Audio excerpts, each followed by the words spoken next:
અમદાવાદની 7 ડે સ્કૂલમાં હુમલાના કેસને લઈ ફરિયાદી વિદ્યાર્થીને વાલીને નોટિસ આપી છે અને હુમલો કરનાર સગીર હોવાથી વાલીને નોટિસ આપી છે.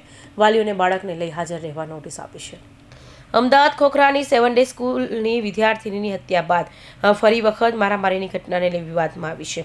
ત્યાં ગુરુવારે ધોરણ 7ના વિદ્યાર્થીને તેની સાથે ભણતા 3 વિદ્યાર્થીએ વોશરૂમમાં શર્ટ પર બ્લેડ મારી બટન તોડી નાખી માર માર્યો હતો, સાથે જાનથી મારી નાખવાની ધમકી આપી હતી.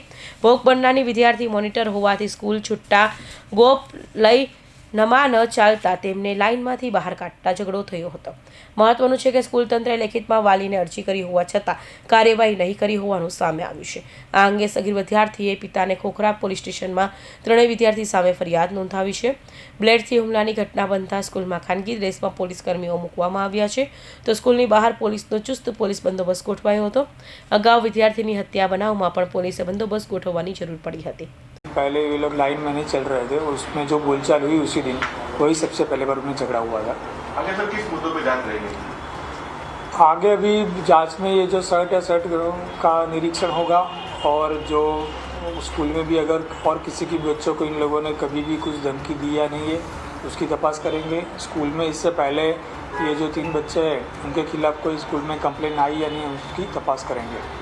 વટવામાં રહેતા 45 વર્ષીય યુવક ખાનગી કંપનીમાં નોકરી કરે છે. તેમનો 12 વર્ષીય પુત્ર 7 ડે સ્કૂલમાં ધોરણ 7માં અભ્યાસ કરે છે.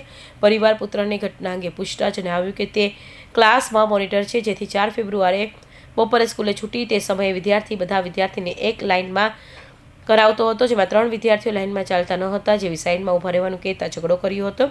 બીજા દિવસે 12 વિદ્યાર્થી સ્કૂલમાં ક્લાસમાંથી લઘુશંકા કરવા ગયા હતા, ત્યારે 3 વિદ્યાર્થી બ્લેડથી હુમલો કર્યો હતો.